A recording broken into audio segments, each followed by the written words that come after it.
Hey man, how are you? Afternoon. Hi, sir. How you doing? Good man. It's before we continue, so you great man, because I was a bit worried about you on Friday. Yeah, having a nice chill Sunday, so everything is going fine today. Okay, all right. Let's get down to the cricket as usual. Yeah, man, SA clinched a 3-0 win against India was highly unexpected. I thought, well, I did call SA to win the series, but not 3-0. I would have thought it was going to be 1-all and then kept on being the decider, and I thought that if India were going to win the series, Paul would have been the best venue because they were completely Indian-like in their, appearance. So, and then obviously, but then when you have a captain like KL Rahul, I thought about him. I've been bashing him and what's up with all these GIFs, and you're having a good laugh at my expense. But seriously, I'm a bit worried about the Indian future if KL Rahul is going to be the captain of all formats. I think India will be going backwards instead of forwards. KL Rahul, I was thinking in my mind this morning, he likes the Sachin Tendulkar captaincy really bad. And I like Sachin Tendulkar, great batsman, but poor captain. And I think Rohit Sharma is the way for India if he's going to captain all formats because I see India winning the World Cups under Rohit Sharma. If KL Rahul's captain, I see no chance. And I'm calling it already. Your thoughts? Yeah, I'm ecstatic, and I'm also shocked as well because, I expected the series to be much closer. And, a clean sweep for the Proteas, who would have expected that? Against an Indian side that, let's face it, on paper, were much more Mm, experienced than this Proteas lineup. mm, Fair enough, India were missing players, uh, mm. but the Proteas were also missing players as well. So I think it Yeah. was a bit of both. But I think in terms of the batting lineup, you'd have thought this Indian side much more Mm, experience, and they mm, would have probably used that experience. mm, I would say to probably clinch the series. But credit to the Proteas. They were mm. fantastic in the series. Yeah. They were more hungry.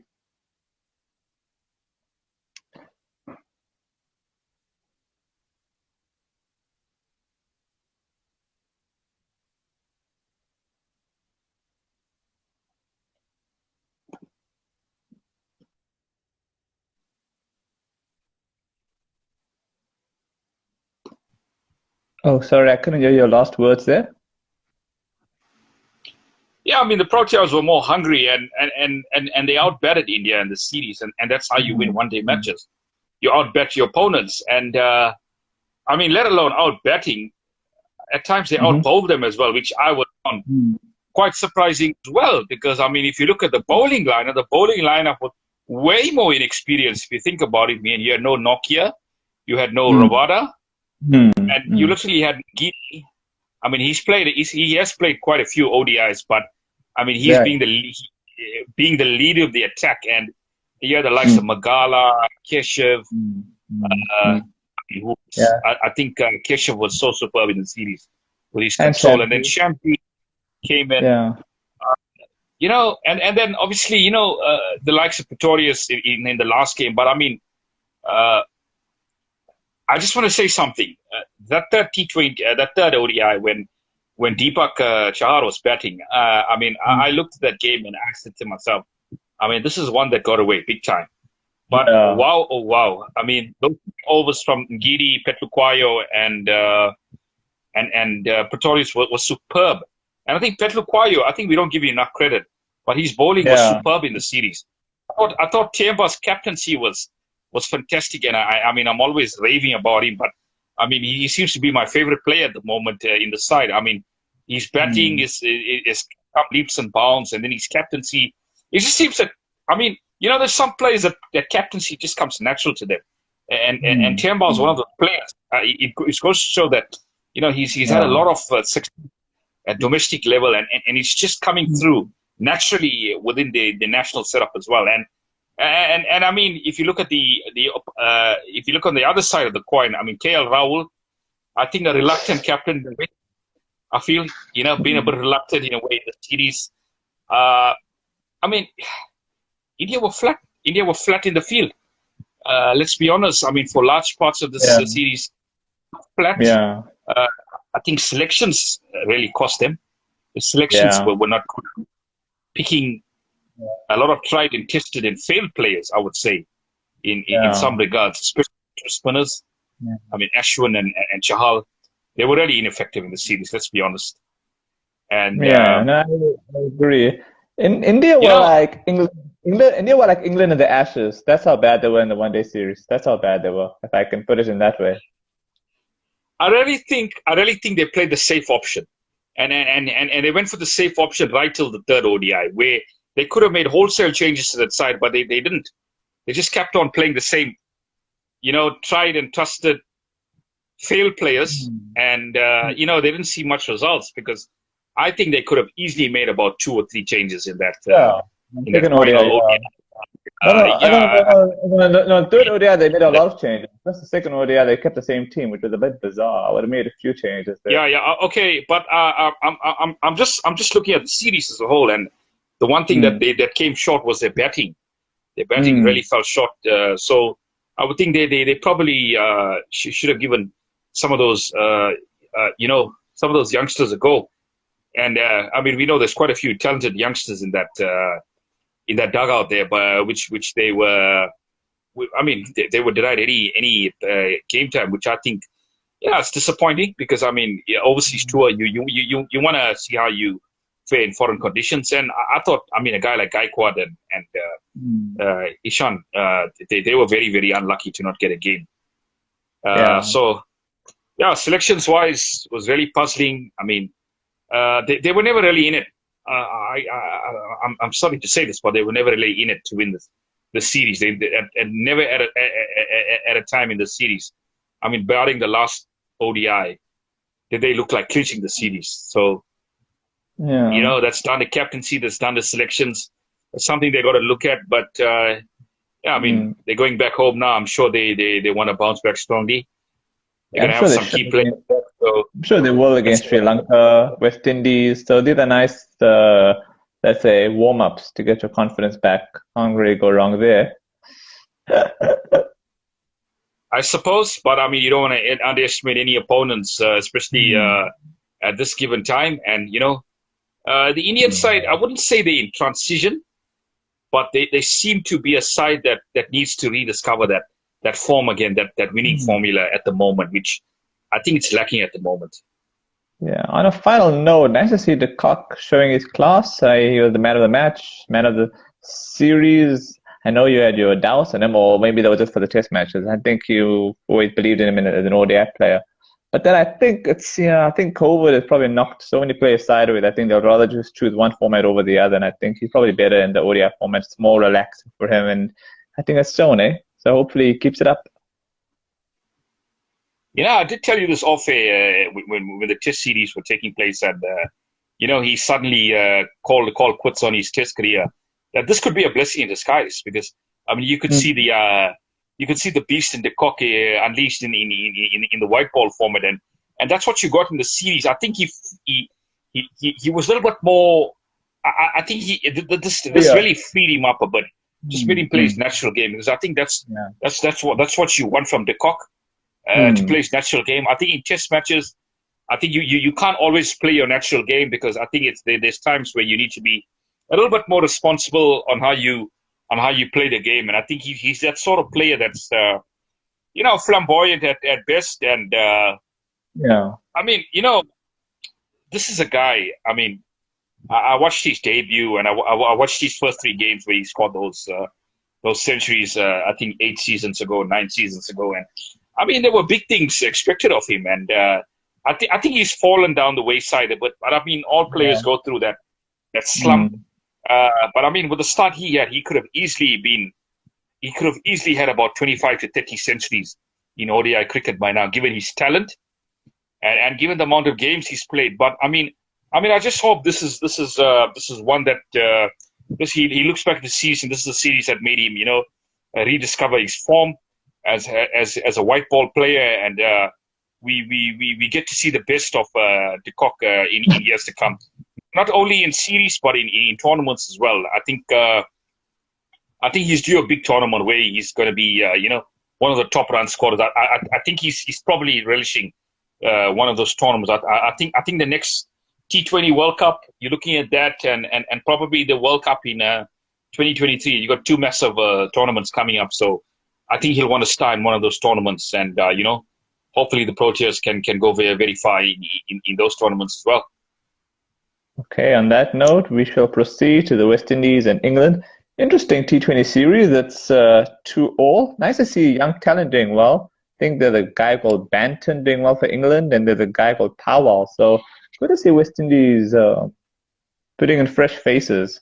And the way the series has gone by, I think West Indies could be pretenders for this T20 World Cup, coming in Australia. I know it's early days, but I do see potential. What are your thoughts?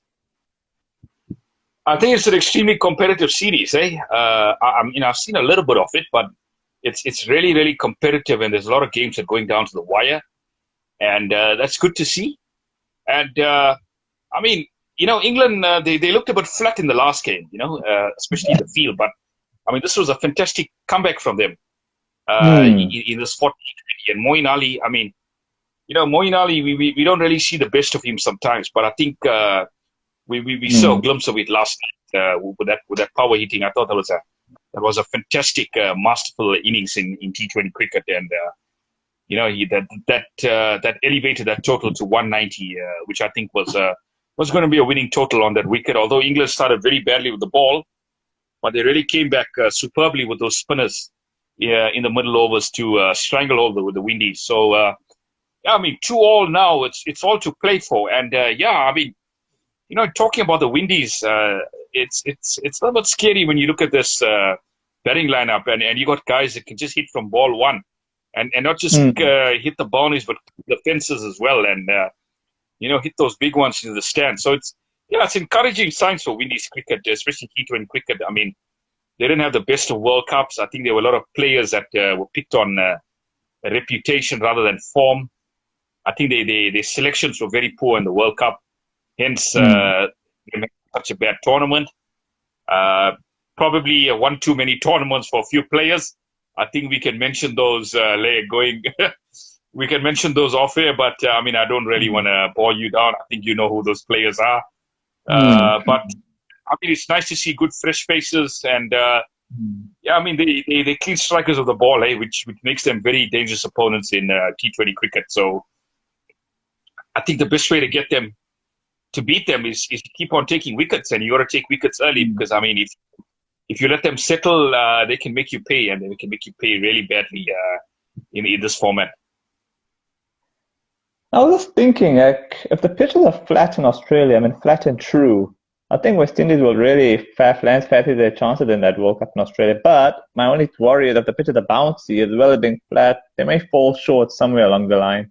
So, but obviously that's too early to call, I know. But I'm excited to see West Indies doing well. They need to win. They need to do well. And they're also playing today, funny enough, for the final T20. And I'm predicting West Indies to win. Yeah, it's going to be a cracker, 2-2. All to play for. I think it's a little bit closer than that, hey? I think it's 50-50 for me. It could go either way. Okay. But, let's put the Windies slight favourites being the home team. I wouldn't be surprised. This could go either way, but they've shown so much. They've shown such great power hitting in the series, and if they win the toss, they could really pile on the runs here and make it very difficult for England to win this game. So I think Windies slight favourites, but I wouldn't be surprised if England takes this one. Speaking about the pitches of the World Cup, it's really going to be interesting, eh? It's really, really going to be interesting. I think teams with good balanced attacks. I think good.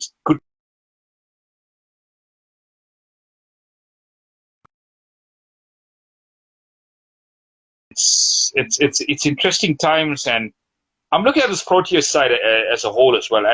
And I think for the first time in many years, you see a Proteas side that's looking balanced. When I say balance, I mean in the bowling front. It's not that one-dimensional pace, all-out pace. You've got good quality spinners that can cannot just control an innings, but can also take wickets. I mean, you've got Keshav, who's a spinner that can control an innings, and you've got Shamji as a wicket taker. You know, he a wicket taker. He might go for a few runs here and there, but he takes wickets. So, I mean, that's what you want. And I mean, with Nokia and Rabada coming back, I mean, this has the makings of a decent side, eh? A really, really good side. Not just in one-day cricket, but in T20 cricket as well. Yeah, I mean, it would be nice. I mean, it's early to call, but if you could have an SA versus India final, that would be nice. Or you have SA versus Australia. I know, but I'm saying, I know, but I'm saying that's a wish I'd like to see at the T20 World Cup final. If SA versus India, or you have Australia versus SA, wow, that'll be mouth-watering to watch. That'll be absolutely mouth-watering. That'll make my day. And not only that, I feel it'll be nice revenge for all the pain Australia caused us. And I think it'll be our best chance to actually win a World Cup if we play Australia in the T20 final. I know Australia beat us in Dubai, but those pitches there at times were just dodgy. Well, I know toward the end the pitches were great, but beginning they were a bit dodgy, like 50-50. I think in Australia the pitches really are true. Dodgy. Yeah, I agree with you. I think in Australia the pitches will be perfect compared to Dubai. So yeah, I fancy any team unfair pitches to do well at the World Cup, even India for that matter. But though, as you know, my thoughts about KL Rahul, I think India have no chance in hell if KL Rahul ever does captain. You're laughing. I think we get KL Rahul argument for another time. So I mean, Rohit is coming back, so yeah, let's see what happens. No, but like, okay, no, but like, what's your thoughts on KL Rahul, honestly, the captain? Like, just like a 2 minute, just like a 1 minute line. Like, how would you honestly think about him if he was captaining India 100% in all the formats? Do you think India are going to go backwards? Honestly, yeah. I mean, you know, it's really difficult to judge a captain on one series. I mean, if you look at most captains, they didn't have the best of debut series. Yeah, and I think he just needs more time. In the job. He didn't mention that in an article, yeah. He didn't mention that in another article I read, yeah. Yeah, I mean, I feel he didn't have the best squad possible, you know, at times. I think a lot of players that really underperformed in the series as well, which you know, hampered, you know, the progress of his team. But I honestly... Rahul as a batsman has struggled in the series due to his captaincy. I think there was too much burden of the captaincy, and he couldn't play his natural game. So I think the best thing for him at the moment is to free him of that responsibility and you know, let him get back into you know, see KL Rahul as the player and not the captain for a while, and let him get back to scoring runs. The problem which I think is the most important at the moment. Yeah, the problem is that this Indian side kind of works with someone that's got a bit of either great energy or either someone that's really got a good brain, like Rahane and Rohit Sharma, and then Kohli just had that energy which you kind of missed, you know, in the series. But I just didn't connect with him, so it's not like I hate KL Rahul. I think great batsman, but just pathetic captain. But anyway, that's the end of KL Rahul now. So I just want to give a quick thoughts out. I know you didn't watch much of the Under-19 World Cup because you lost interest with South Africa going out, but I just wanted to make a few comments. That it's nice to see Afghanistan climbing up the ranks, man, in this Under-19 World Cup. Kind of reminded of Bangladesh winning that previous World Cup, which was a bit of a surprise. I mean, as I told you on WhatsApp, I'd love to see Afghanistan versus India. Good for the world game, you know, to see different countries making finals. I don't see them winning it if they even make the final, but it'd be nice to see them in the final. Yeah, I mean, it's fantastic for you know, up and coming nations to do well in tournaments. It spreads so much of exposure, and you know, exposes the game throughout the country, and yeah, it's massive for cricketers as a whole. So yeah, I mean, congratulations to Afghanistan. I mean, I did see a bit of those highlights, and that game was a low scoring thriller against Sri Lanka, and I think they held their nerve there, which was fantastic to see. And you know, I think Sri Lanka, they choked a bit there, they panicked a bit, and you know, they couldn't get over the line. And I mean, 134 in senior cricket it doesn't look like a massive total to chase down, but I mean, in under-19 cricket, it's a lot tougher, hey, because I think players are still learning their skill sets. So yeah, I mean, I don't think you're going to get big scores. I think you're going to get very low scoring and competitive games. I think in this in the knockout games. But England and Afghanistan, that to me is a bit of a David versus Goliath story. That it's going to be a real uphill task for Afghanistan to get past England. I mean, given the way that they played against SA, and I mean SA weren't too bad with the bat going into that game, but I mean they were blown away. But I think they unleashed talent there, which was I'm just trying to get his Priasa. I think he's been compared to Deval Prietska. I think he's been compared to AB de Villiers. 97 of 88 balls. I think you're referring to the one against Africa, right? Oh, England, 97 of 88 balls. I think he was a real shine for SA. For the baby Proteas in this tournament. I think we found a talent. We really found a talent in this kid here, and I hope they're grooming into this national setup, because I think he's going to be a weapon going forward into that. I wouldn't say next World Cup, but 2027 and beyond. I think he's a player. He's a player he's a real talent. Yeah, maybe bring him to the T20s. When whichever teams come down to South Africa, I don't know when that'll happen again, but I'm sure they'll come. Who's due to come down to us now? Forgot who's coming to South Africa again. I know we're touring now, but I forgot who's going to be touring. It's Bangladesh. Bangladesh coming in March. So, that's going to be an ODI at STD. Okay. Then we got the perfect for Deval for him to come in. With due respect to Bangladesh, that'd be the perfect of the Deval to come in and express himself. Why not? Bring him in for this series. Yeah, it would. But I think there's a lot of players that are actually, in that waiting list at the moment. Guys like Zubey Hamza, guys like Ryan Rickleton. So there's quite a few youngsters that also need a bit of a go. But I mean, if they don't make the cut, then there's no reason why he can't force himself into this Proteas lineup. So it's all about giving guys opportunities, and if they can make those opportunities count, then so be it. But if they don't, you gotta know there's other players knocking on the door for those spots. So I mean, I like the competition in SA cricket at the moment. I think there's a lot more competition than what we've seen the last 2 or 3 years. I think there's a lot of talented guys knocking on the door for spots in this Proteas lineup. Yeah, I just think if South Africa can get all their off-field issues sorted out, I think we can try and regain our, stature. Because I think maybe the world cricket is not taking us too seriously with all our tamasha happening. Well, I'm just speaking a bit of Hindi there, but you know what I mean. Like, I think once we get all that,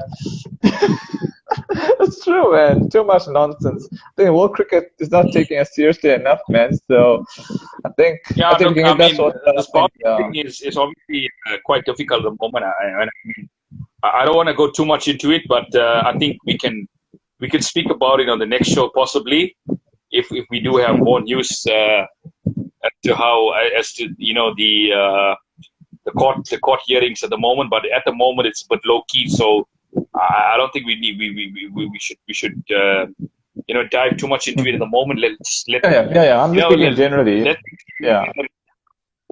I mean, I hope things can be. I just hope the air can be cleared quite soon, so we can get back to playing cricket, because I think the study is gelling quite nicely at the moment. But I mean, credit to Bavuma, credit to the Proteas team. I mean, given all the off-field drama, but they still manage to play good cricket on the field. They keep to their disciplines, and I think that's something that the Proteas really, that's something they won't lose.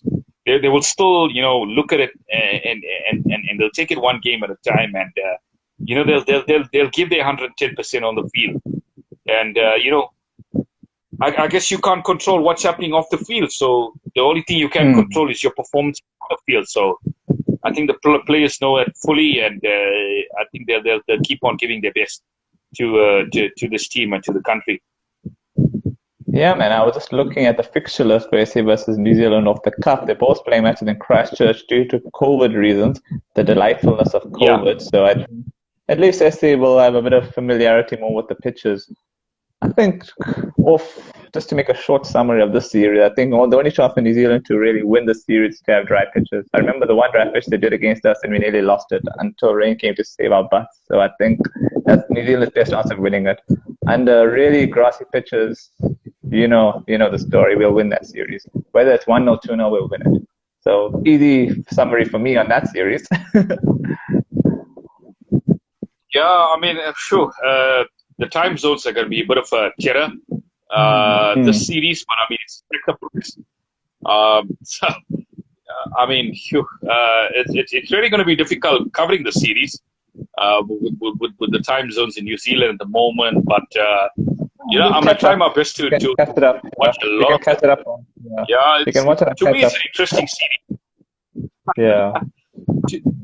It's going to be a very interesting series. I think, the Proteas have a superb record against New Zealand. And yeah, you're right. New Zealand got a beaten us in the series, isn't it? In New Zealand, even, isn't it? You said that, yeah.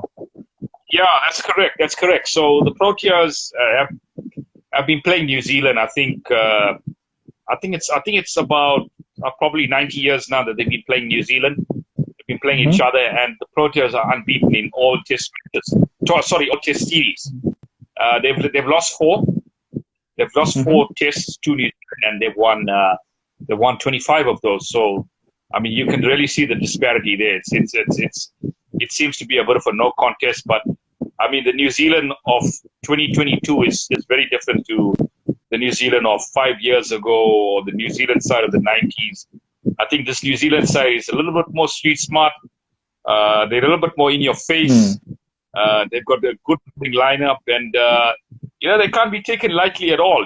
But I think it's good that Proteas are playing both matches in Christchurch. So I mean, even if one doesn't go their way, they probably can come back and win the next one. So I mean, familiarity of conditions is really going to help, because they were scheduled to play one in Christchurch and one in Wellington, but I mean, obviously because of the COVID situation at the moment in New Zealand, and they've obviously had to make do with the one venue, which I don't think is a bad thing for Proteas at all, because I mean, not. Conditions. It's just unfortunate that we're living in these times at the moment where you really can't have a practice game, and touring sides don't really have a practice game, and I think that hampered India a bit, towards the end of the series and towards the end of the tour, that they didn't have enough practice matches, in SA to prepare. So I mean, I just hope the same thing doesn't affect the Proteas. I think they're doing quite well at the moment under Tiaga.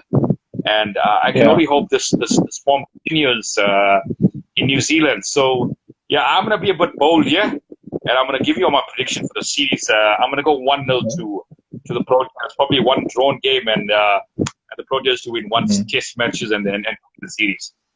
So I take that. But don't you?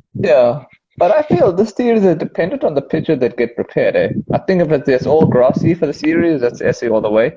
If they are dry, I think New Zealand could make history. Or you'll just have a drawn series, which is still not the worst result for us, because we still have your favorite word, transition. So I think we'll probably take either result. I mean, I would see a bit of. I would think there'd be a bit of grass, because I mean the New Zealand bowlers like a bit of grass on the pitches as well. So I mean, if you can have grass for the New Zealand bowlers, that's going to play into the Proteas' hands as well, because I mean the Proteas have a good play there. So I don't know if they'll have grass for that series, right? I think they'll be committing suicide against themselves doing that.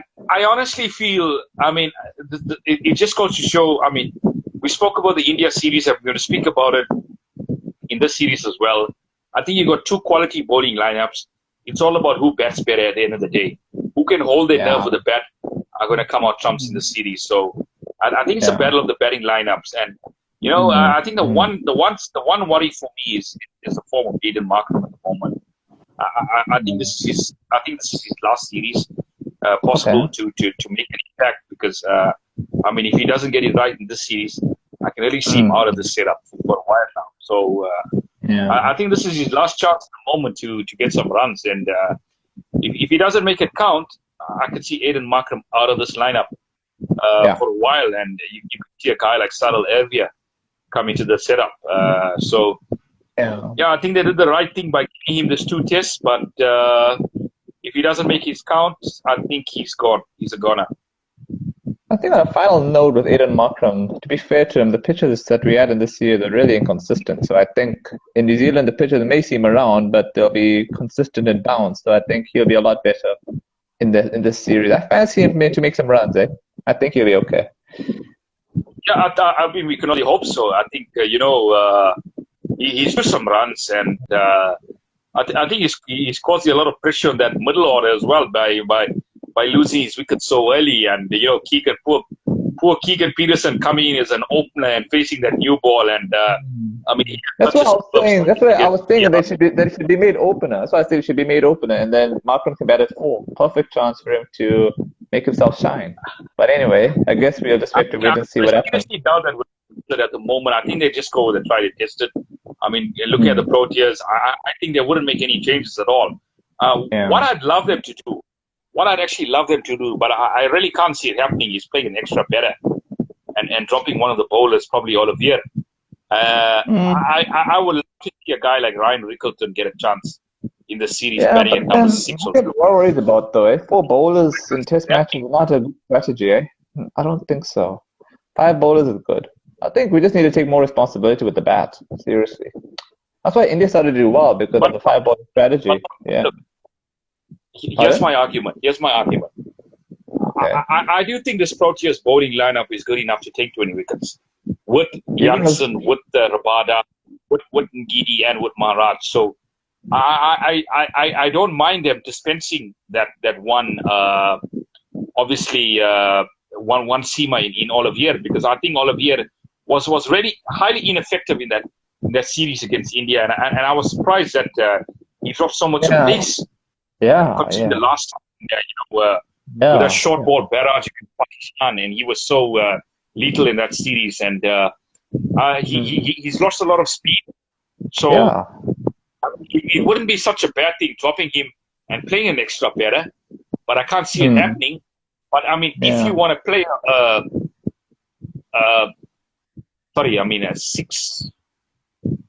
7-4 split with an all-rounder, then I mean, if you want to play Jansen, I mean, Jansen is undroppable at the moment. He's had a fantastic series against India. I wouldn't mind dropping all of these, like or something.